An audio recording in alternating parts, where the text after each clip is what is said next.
15 अगस्त यानी स्वतंत्रता दिवस के मौके पर पूरे देश में अलग ही खुशी, अलग ही उमंग दिख रहा है। 78वें स्वतंत्रता दिवस के मौके पर जहानाबाद में भारतीय मिशन स्कूल के बच्चों ने सांस्कृतिक एवं सामाजिक मुद्दे पर कई उत्कृष्ट प्रदर्शन किए, जिसमें मुख्य अतिथि के रूप में मुठेर पंचायत की मुखिया आशा देवी शामिल हुई तथा भारतीय मिशन स्कूल के डायरेक्टर श्री प्रसाद भी शामिल थे।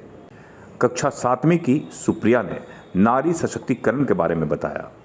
इन्होंने इस बात पर जोर दिया कि आज भी समाज महिलाओं के बारे में क्या उम्मीद रखती है। वहीं कक्षा 7वीं की कशिश ने 78वें स्वतंत्रता दिवस के बारे में बताया तथा अलग अलग कक्षाओं के छात्र छात्राओं ने देशभक्ति गीतों पर नाटक के द्वारा अपने कला से लोगों का मन मोह लिया। आप देख रहे हैं ईशा न्यूज़। मैं सुप्रिया कुमारी कक्षा 7वीं से आजादी के इस अमृत महोत्सव पे अपने विचार को प्रस्तुत करना चाहूंगी कि आज का यह शुभ दिन ब्रिटिश हुकूमत से 200 वर्षों के बाद कठिन संघर्ष व अनेक भारतवासियों के बलिदान से प्राप्त हुआ है कि कतरा कतरा खून दिया था, जोश जवानी जुनून दिया था, खड़े अंग्रेज माने नहीं तो गोलियों से भून दिया था, गोलियों से भून दिया था। राजनीति से मिली नहीं है ना पैसों से खरीदी है, कि राजनीति से मिली नहीं है ना पैसों से खरीदी है, सौदा लहू का मोल हुआ था भगत सिंह जैसों से, भगत सिंह जैसों से।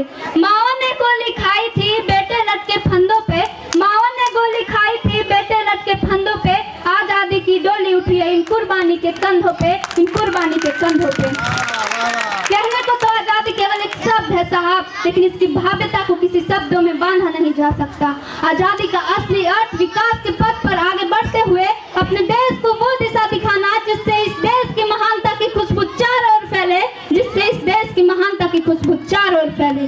कि आजाद ये हिंदुस्तान नहीं होता अगर किसी माँ का बेटा इस वतन के खातिर कुर्बान नहीं होता। सारे रिश्ते नाते भुला कर सीने पर गोली खानी पड़ती है दोस्त। यूं इस वतन के खातिर मरना इतना आसान नहीं होता, यूं इस वतन के खातिर मरना इतना आसान नहीं होता।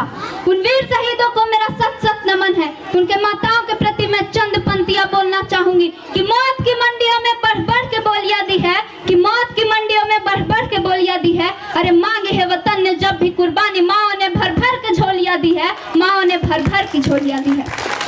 आजादी की लौ तो 1857 में ही जल चुकी थी, जो मसाल बनकर 1947 में हमारे देश को आजाद कराई। आजादी के पूर्व देशभक्ति के मायने कुछ और हुआ करते थे और आज कुछ और हुआ करते हैं। मैं नहीं मानती कि राष्ट्रगान में 52 सेकंड तक खड़े होना या वंदे मातरम और भारत माता की जय की जोरों शोरों से नारे लगाना ही देशभक्ति है। अगर आप कहेंगे कि साल में 2 बार हाथ में तिरंगा ले लेना देशभक्ति है, तो मैं पूछना चाहूंगी कि फुटपाथ में रहने वाला वो बच्चा ट्रैफिक की छांव में नंगे पांव में जब तिरंगा बेच रहा होता है, तो क्या आप उसे उसकी देशभक्ति कहेंगे?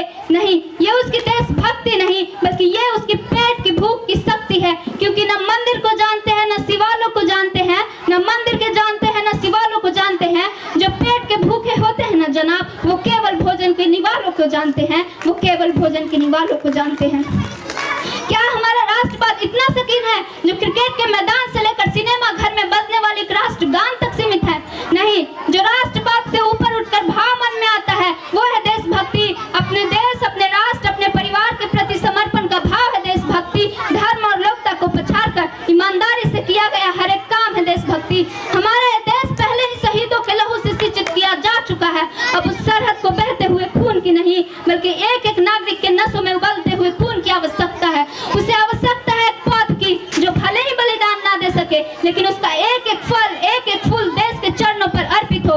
यही